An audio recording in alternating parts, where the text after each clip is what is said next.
ദൈവത്തിന് സ്തോത്രം. കണ്ണുകളടയ്ക്കാൻ പ്രാർത്ഥിക്കാം. പരിശുദ്ധനെ സ്വർഗീയ രാജാവേ,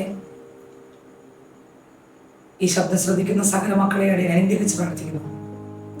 കർത്താവേ, ഇന്ന് കേൾക്കുന്ന വചനം പ്രിയ സഹോദരങ്ങൾക്ക് എല്ലാവർക്കും അനുഗ്രഹമായി മാറട്ടെ. യേശു തന്നെ സംസാരിക്കണം. അപ്പച്ചന്റെ പാദപ്രത്യങ്ങൾ ഇരിക്കുന്നു. യേശുവിൻ നാമത്തിൽ തന്നെ ആമേൻ. വീണ്ടും വരുന്ന യേശു ക്രിസ്തുവിന്റെ വാത്സല്യ നാമത്തിൽ നിങ്ങൾക്ക് എല്ലാവർക്കും എന്റെ സ്നേഹവന്ദനങ്ങളെ അറിയിക്കുന്നു. അപ്പോസ്തലപ്രവൃത്തിയുടെ പുസ്തകം 10-ാം അധ്യായം വായിക്കുമ്പോൾ അതിനകത്ത് സ്തോത്രം കൊർന്നല്യോസ് എന്ന ഒരു സഹോദരനെ കുറിച്ചും ആ സഹോദരന്റെ പ്രാർത്ഥനയെ കുറിച്ചും അതിൽ എഴുതിയിരിക്കുന്ന ഒരു ഭാഗമാണ് അപ്പോസ്തലപ്രവൃത്തിയുടെ പുസ്തകം 10-ാം അധ്യായം. ഒരു അധ്യായവും അത് തന്നെയാണ് എഴുതിയിരിക്കുന്നത്. ഏതാണ്ടും കൂടുതലും അത് തന്നെയാണ് എഴുതിയിരിക്കുന്നത്. 10-1 മുതൽ ഉള്ള വാക്യങ്ങൾ അങ്ങോട്ട് വായിച്ചു പോകുമ്പോൾ അതിനകത്ത് എഴുതിയിരിക്കുന്നു, സ്തോത്രം, അയാൾ പ്രാർത്ഥിക്കുന്ന ഒരു മനുഷ്യരായിരുന്നു. അയാൾ കുടുംബമായി ദൈവത്തെ ആരാധിക്കുന്ന ഒരു മനുഷ്യനായിരുന്നു. 2-ാം വാക്യം, അവൻ ഭക്തനും തൻ്റെ സകല ഗൃഹത്തോടും കൂടെ ദൈവത്തെ ഭയപ്പെടുന്നവനുമായി ജനത്തിന് വളരെ ധർമ്മം കൊടുത്തും എപ്പോഴും ദൈവത്തോടും പ്രാർത്ഥിച്ചു പോന്നു. സ്തോത്രം. അപ്പൊ പ്രാർത്ഥനയുള്ളവനാണ്, ജനത്തിന് ധർമ്മം കൊടുക്കുന്നവനാണ്, എല്ലാം നന്മയും ചെയ്യുന്നവനാണ്. സ്തോത്രം. ഒരു ശതാധിപനാണെങ്കിൽ പോലും, ശതത്തിന് അധിപതിയാണെങ്കിൽ പോലും ആ മനുഷ്യന് പ്രാർത്ഥന ഉണ്ടായിരുന്നു. സ്തോത്രം. ദൈവത്തിന് മഹത്വം. വീണ്ടും താഴോട്ട് വായിക്കുമ്പോൾ അവൻ പകൽ ഏകദേശം 9-ാം മണി നേരത്ത് ഒരു ദർശനത്തിൽ ഒരു ദൈവദൂതൻ തൻ്റെ അടുക്കൽ അകത്തു വരുന്ന സ്പഷ്ടമായി കണ്ടു. അയാളുടെ പ്രാർത്ഥന നടുവിൽ ദൂതൻ ഇറങ്ങുന്നത് അയാൾ കണ്ടു. ദൂതൻ വരുമായിരുന്നു. എൻ്റെ ശബ്ദം കേൾക്കുന്ന പ്രിയ സ്നേഹിതരെ, സഹോദരനെ, സഹോദരി, നമ്മൾ പ്രാർത്ഥിക്കുമ്പോൾ നമ്മുടെ മുറിക്കകത്ത് ദൂതനെ വിടുവാൻ ദൈവം മതിയായവനാണ്. സ്തോത്രം. പ്രാർത്ഥന മുറിക്കകത്ത് പ്രാർത്ഥിക്കുന്നവരുടെ മുറിക്കകത്ത് സ്വർഗം താണിറങ്ങും, ദൂതന്മാരിറങ്ങും. പ്രാർത്ഥനയെ കൊണ്ടുപോകാൻ കർത്താവ് വരും. കർത്താവിന്റെ ദൂതന്മാരെ ഇറക്കിവിടും. സ്തോത്രം. ഹല്ലേലൂയ. എഴുതിയിരിക്കുന്നു, ഒരു ദൂതൻ, ഒരു ദൈവദൂതൻ തന്റെ അടുക്കൽ അകത്ത് വരുന്നത് സ്പഷ്ടമായി കണ്ടു.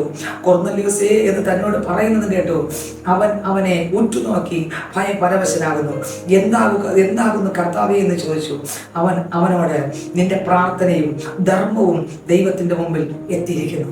കണ്ടോ സ്നേഹിതരെ, പ്രാർത്ഥന ദൈവമുമ്പിലെത്തി, ധർമ്മം ദൈവമുമ്പിലെത്തി. സ്നേഹിത, സഹോദര, സഹോദരി, നമ്മുടെ പ്രാർത്ഥന ദൈവസന്നിധി എത്തുന്നുണ്ടോ? ധർമ്മം ദൈവസന്നിധി എത്തുന്നുണ്ടോ? ക്രിസ്തുവിൽ പ്രാർത്ഥിച്ചാൽ എത്തത്തുള്ളൂ.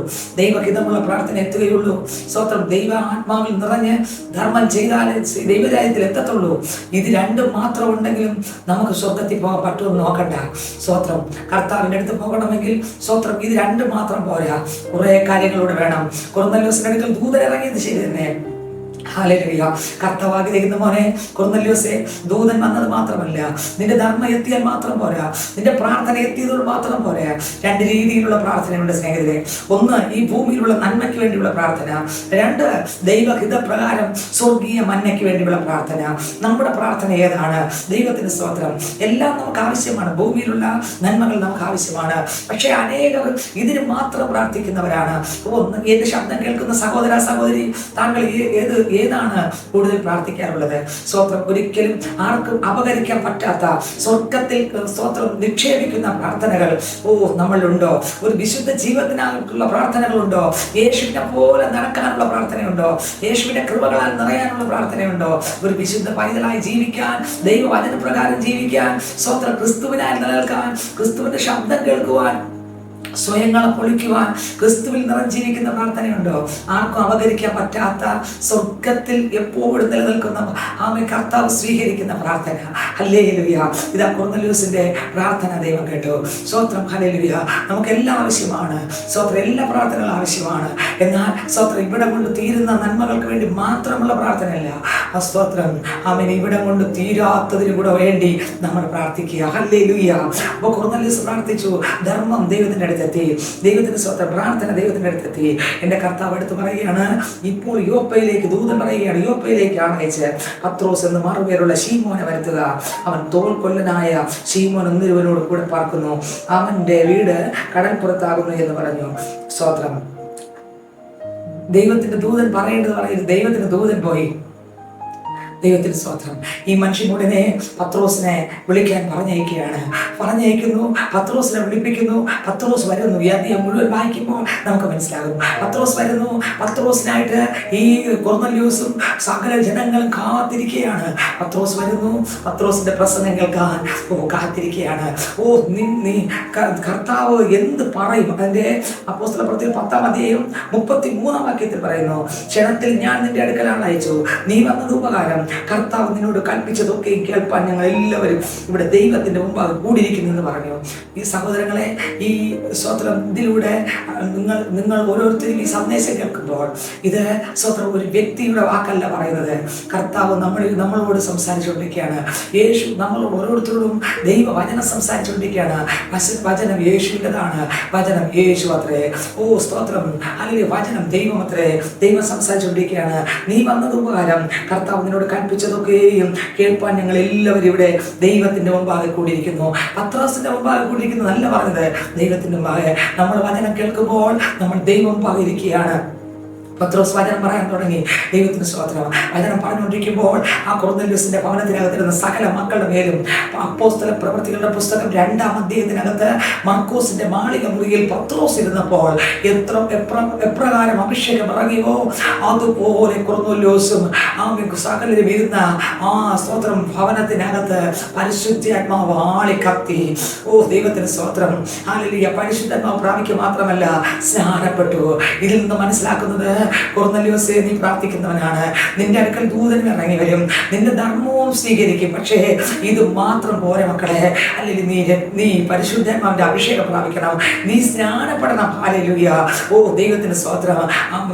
മർക്കോസിന്റെ സുവിശേഷം 16-ാം അധ്യായം അതിന്റെ 16-ാം വാക്യം വായിക്കുമ്പോൾ, വിശ്വസിക്കുകയും സ്നാനമേൽക്കുകയും ചെയ്യുന്നവൻ രക്ഷിക്കപ്പെടും, വിശ്വസിക്കാത്തവൻ ശിക്ഷാവിധിയിൽ അകപ്പെടും.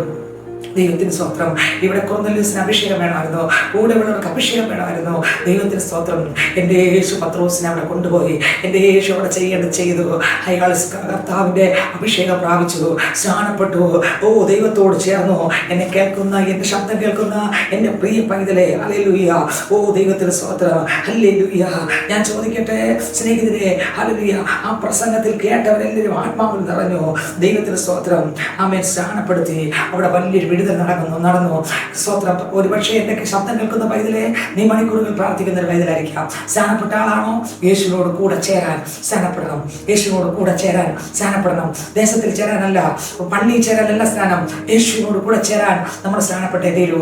താങ്കൾ സ്നാനപ്പെട്ട ആളാണോ? എൻ്റെ ശബ്ദം കേൾക്കുന്ന പൈതലെ, താങ്കൾ മണിക്കൂറുകൾ പ്രാർത്ഥിക്കുന്ന ആളായിരിക്കാം. സ്തോത്രം. സ്നാനപ്പെടണം. യേശുവിൻ്റെ കൽപ്പനയാണ് സ്നാനം. യേശുവോട് ചേരാൻ മൊഴികൾ സ്നാനപ്പെടണം. സ്തോത്രം. യേശു യോർദാൻ നദിയിലിറങ്ങി സ്നാനപ്പെട്ടു. നമുക്ക് സ്തോത്രം ദൈവവേലക്കാരുടെ കൈക്കീഴിൽ മൊഴികൾ സ്നാനപ്പെടണം. ഹല്ലേലൂയ. അത് മാത്രം പോരാ, ആത്മാവിനെ പ്രാപിക്കണം. പരിശുദ്ധാത്മാവ് മർക്കോസിന്റെ മാളിക മുറിയിൽ യേശുവിന്റെ അമ്മ മറിയ ഉൾപ്പെടെ 120 പേർ അപ്പോസ്തല പ്രവൃത്തികളുടെ പുസ്തകം 2-ാം അധ്യായത്തിനകത്ത് കാത്തിരുന്നു. അവരുടെ മേൽ അഗ്നിജ്വാല പോലെ പിളർന്നിരിക്കുന്ന നാവുകൾ ഓരോരുത്തരുടെ മേൽ പതിഞ്ഞു.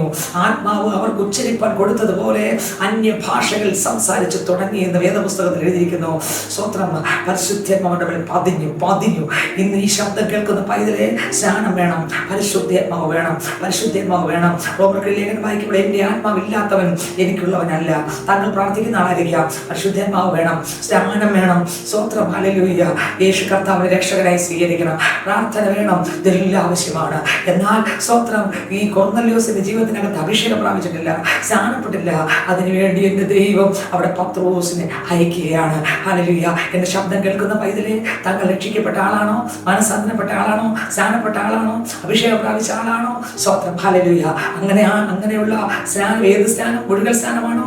സ്തോത്രം. അങ്ങനെയാണെങ്കിൽ ഞാൻ പറയാം, സ്തോത്രം, നമുക്ക് അങ്ങനെയുള്ളവർ കർത്താവിന്റെ സന്നിധിയിൽ കാത്തിരിക്കുക, വചനപ്രകാരം ജീവിക്കുക, ദൈവകൃപയിൽ ജ്വലിച്ച്, അഭിഷേകത്താൽ ജ്വലിച്ച് കർത്താവ് നിങ്ങളെ ഏൽപ്പിക്കുന്നത് വിശുദ്ധിയോട് വേർപാടോടെ നിന്ന് ചെയ്യുവാൻ പരിശുദ്ധാത്മാവ് സഹായിക്കട്ടെ. എന്നാൽ ശബ്ദം കേൾക്കുന്ന പൈതലെ, താങ്കൾ ദൈവത്തിന്റെ സ്തോത്രം. പ്രാർത്ഥിക്കുന്ന ആളാണ്, യേശുവിനെ അറിയാം. എന്നാൽ സ്നാനപ്പെടാത്ത ആളാണോ, അഭിഷേകം പ്രാപിക്കാത്ത ആളാണോ? ഇന്ന് തന്നെ കർത്താവിനോട് പറഞ്ഞപ്പോ എനിക്ക് സ്നാനപ്പെടണം, യേശുവിനോട് ചേരാൻ സ്നാനപ്പെടണം, യേശുവിനോട് ചേരാൻ സ്നാനപ്പെടണം. വിശ്വസിക്കുക, സ്നാനം കേൾക്കുക ചെയ്യുന്നവൻ രക്ഷിക്കപ്പെടും. സ്നാനം കേൾക്കുക ചെയ്യുന്നവൻ, ആമേൻ, മാർക്കോസ് 16:16 വിശ്വസിക്കണം, സ്നാനം കേൾക്കണം. യേശു കർത്താവ് സ്നാനപ്പെട്ടു, ഷണ്ഡൻ സ്നാനം എടുക്കുവാൻ ഇതാ ഫിലിപ്പോസ് ഷണ്ഡനെ സ്നാനപ്പെടുത്തുകയാണ്. സ്വത്രം സ്നാനപ്പെട്ടേ തീരൂ. യേശുവിനോട് ചേരാനാണ് സ്നാനം. സ്നാനപ്പെടണം, പരിശുദ്ധന്റെ അഭിഷേകം പ്രാപിക്കണം. ഇന്ന് ഈ ശബ്ദം കേൾക്കുന്ന പൈതലെ സ്വത്രം വിദേശത്ത് പോകണമെങ്കിൽ കുറച്ച് കാര്യങ്ങൾ നമുക്ക് വേണം. പാസ്പോർട്ട് വേണം, വിസ വേണം, കുറെ കാര്യങ്ങൾ വേണം. അതുപോലെ സ്വർഗത്തിൽ പോകണമെങ്കിലും വചനപ്രകാരം കൽപ്പനകൾ അനുസരിച്ച് ദൈവം വചനത്തിൽ കൂടെ നമുക്ക് തന്നത് നമ്മുടെ മേലെ ഉണ്ടെങ്കിലേ പോകാൻ പറ്റൂ. അതിലൊന്നും കുറവാണെങ്കിൽ പോകാൻ പറ്റത്തില്ല. ഈ സന്ദേശം കേട്ടുകൊണ്ടിരിക്കുന്ന എൻ്റെ പ്രിയ സ്നേഹിത സഹോദര സഹോദരി, താങ്കൾ സ്തോത്രം കർത്താവിന്റെ വചനപ്രകാരമാണോ ജീവിക്കുന്നത്? സ്നാനപ്പെടാത്ത ആളാണോ? രക്ഷിക്കപ്പെടാത്ത ആളാണോ? ജ്ഞാനസ്നാനപ്പെടാത്ത ആളാണോ? അഭിഷേകം പ്രാപിക്കാത്ത ആളാണോ? ഈ ശബ്ദം കേൾക്കുന്ന വൈദ്യരെ ദൈവകരങ്ങൾ സമർപ്പിക്കാം. കർത്താവെ, എനിക്കും അത് വേണം. ദൈവത്തോട് പ്രാർത്ഥിക്കാം, കണ്ണുകളടയ്ക്കാം. പരിശുദ്ധനെ, സ്വർഗീയ രാജാവേ, ഈ ശബ്ദം കേൾക്കുന്ന എൻ്റെ സഹോദരന്റെ സഹോദരി കുഞ്ഞുങ്ങളെ അനുഗ്രഹിച്ച് പ്രാർത്ഥിക്കുന്നപ്പ കർത്താവെ സ്തോത്രം. രക്ഷിക്കപ്പെട്ട് മാനസാന്തരപ്പെട്ട് ക്രിസ്തുവിനായി അഭിഷേകം പ്രാപിച്ച് ജീവിക്കുന്ന മക്കൾക്കായി സ്തോത്രം. അന്ത്യം വരെ കർത്താവിൽ നിലനിൽക്കട്ടെ. ഓരോ ദിവസവും വിശുദ്ധിയിൽ നിന്ന് വിശുദ്ധിയിലേക്ക് ദൈവകൃപയിൽ ജ്വലിച്ച് പാപത്തെ ജയിച്ച് മുന്നോട്ട് പോകട്ടെ. ഏൽപ്പിക്കപ്പെട്ട വേലകൾ കർത്താവിന്റെ കൃപയിൽ നിന്ന് ചെയ്യട്ടെ. കർത്താവെ, രക്ഷിക്കപ്പെടാത്ത ആളാണോ, സ്നാനപ്പെടാത്ത ആളാണോ, അഭിഷേകം പ്രാപിക്കാത്ത ആളാണോ? കർത്താവ് തുടങ്ങണേപ്പ, കർത്താവ് തുടങ്ങേപ്പ. ഒരു വ്യക്തികൾ നഷ്ടപ്പെടല്ലേ. എല്ലാവരും അനുഗ്രഹിക്കപ്പെടട്ടെ, എല്ലാവരും സ്വർഗത്തിൽ കാണട്ടെ, എല്ലാവരും വിടുവിക്കപ്പെടട്ടെ. രോഗത്തോടെ ഭാരത്തോടെ എല്ലാവരും വിടുവിക്കപ്പെടട്ടെ. ഏത് വിഷയത്തോടെ പ്രാർത്ഥിക്കുന്നവരെല്ലാവരും വിടുവിക്കപ്പെടട്ടെ. സ്വർഗം അത്ഭുതം ചെയ്തതായ സ്തോത്രം. പ്രാർത്ഥനയിലേക്ക് സ്തോത്രം. യേശുവിൻ നാമത്തിൽ തന്നെ. ആമേൻ, ആമേൻ, ആമേൻ. God bless you. ദൈവം എല്ലാവരും ധാരാളം അനുഗ്രഹിക്കട്ടെ. ആമേൻ, ആമേൻ, ആമേൻ. Subscribe to my channel.